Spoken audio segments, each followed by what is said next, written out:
Hello students, how are you? I hope you are doing good in your homes and studying well. Now, today's topic is tense and voice rules.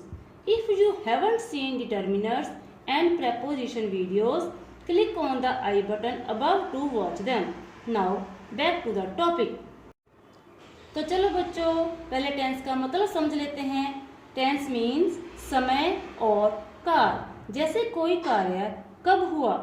Tense हमें बताते हैं कि कोई काम हो चुका है, हो रहा है या होने वाला है. अब हम इसकी इंग्लिश में डेफिनेशन देख लेते हैं. Tense is the form of the verb which shows the time and the state of an action और event corresponding to the three divisions of time.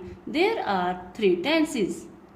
Number 1, past tense, भूतकाल, present tense, वर्तमान काल, future tense, भविष्यत काल. There are 4 subdivisions of each tense. Number 1, indefinite और simple tense. जब हम past की बात करते हैं तो past indefinite tense और सिंपल पास्ट टेंस. जब हम प्रेजेंट की बात करते हैं तो प्रेजेंट इंडेफिनेट टेंस और सिंपल प्रेजेंट टेंस. जब हम फ्यूचर की बात करते हैं तो फ्यूचर इंडेफिनेट टेंस और simple future tense. Number 2, continuous tense, other name is progressive. Number 3, perfect tense.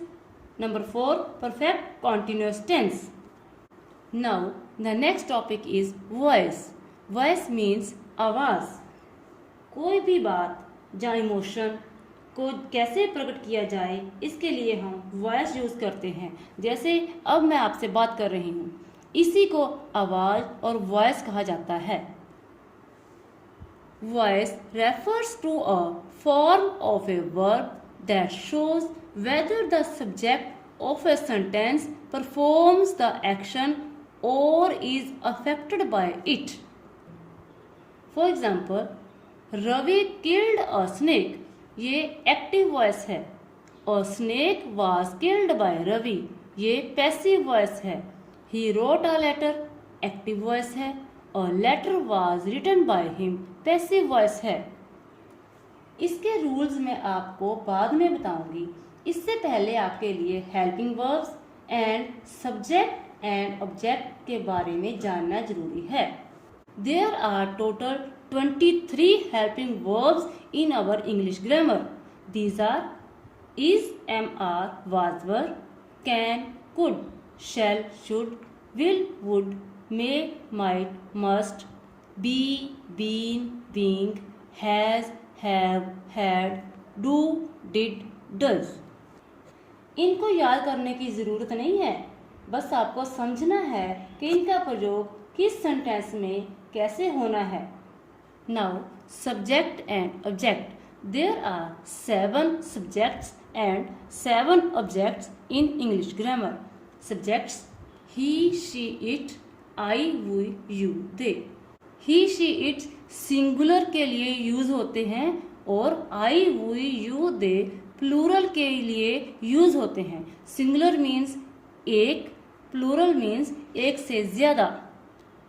अब हम ऑब्जेक्ट की बात करते हैं. There are 7 objects. Him, her, it, me, us, you, them. अब आप कंफ्यूज हो रहे होंगे कि ऑब्जेक्ट तो वस्तुएं होती हैं. हाँ, ऑब्जेक्ट वस्तुएं ही होती हैं, लेकिन ये 7 वर्ड्स भी इंग्लिश ग्रामर में ऑब्जेक्ट कहलाते हैं. और इनका प्रयोग कैसे करना है अब समझते हैं. For example, he writes a letter. इस सेंटेंस में ही सब्जेक्ट है और लेटर ऑब्जेक्ट है और इसमें राइट्स वर्ब की फर्स्ट फॉर्म यूज की गई है. ये एक्टिव वॉइस की एक एग्जाम्पल है. Earlier I told you there are 23 helping verbs, but there are infinite, अनगिनत number of forms of verbs, जिनको हम कॉन्जुगेट भी कहते हैं. जब हम एक्टिव वॉइस को पैसिव वॉइस में चेंज करते हैं तो subject changes to object, object changes to subject and the first form of the verb changes to third form of the verb. हर पैसिव वॉइस में third form of the verb ही use की जाती है, चाहे वो प्रेजेंट टेंस हो, past tense हो या future tense. In passive voice there is use of helping verb and also use of preposition by. By का यूज हमेशा ऑब्जेक्ट से पहले और वर्ब के बाद ही होता है. If we want to say who or what performs the action while using the passive voice, we use the preposition by.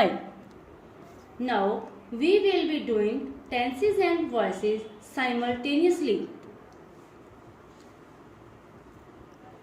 First type मैं बोलूँगी. Now the first type of tense is present indefinite tense और simple present tense. इधर हम tense rule पढ़ेंगे और इधर voice rule. Present indefinite tense की हिंदी में पहचान जब वाक्य के अंत में ता है, ती है, ते हैं और पंजाबी में दा है, दी है, देहन आई. जैसे वह खत लिखता है, तो ये समझ लें यह प्रेजेंट इंडेफिनिट टेंस है. अब हम इसका रूल देख लेते हैं. ही, शी, इट ये सिंगुलर हैं. इनके साथ वर्ब की फर्स्ट फॉर्म का प्रयोग होता है और उसके साथ एस और ईएस का प्रयोग किया जाता है. आई, हुई, यू, दे ये सभी प्लूरल है. हाँ, आई, हुई, यू, दे ये सभी प्लूरल हैं और इनके साथ वर्ब की फर्स्ट फॉर्म केवल फर्स्ट फॉर्म का ही यूज होता है. For example, he writes a letter. इसमें सब्जेक्ट ही सिंगुलर लगा है और लेटर ऑब्जेक्ट है. गलत हो गया sir. For example, he writes a letter. इसमें सब्जेक्ट ही सिंगुलर है तो इसके वर्ब के साथ एस लगा है और लेटर ऑब्जेक्ट है. जो टेंस रूल होता है वही एक्टिव वॉइस कहलाता है. एक्टिव वॉइस की पहचान वर्ब की फर्स्ट फॉर्म देखकर की जाती है. अब हम इसका पैसिव रूल देख लेते हैं. Subject plus is am are helping verb plus verb की third form plus by plus object. इसको हमने यहाँ विस्तार से समझ लिया था.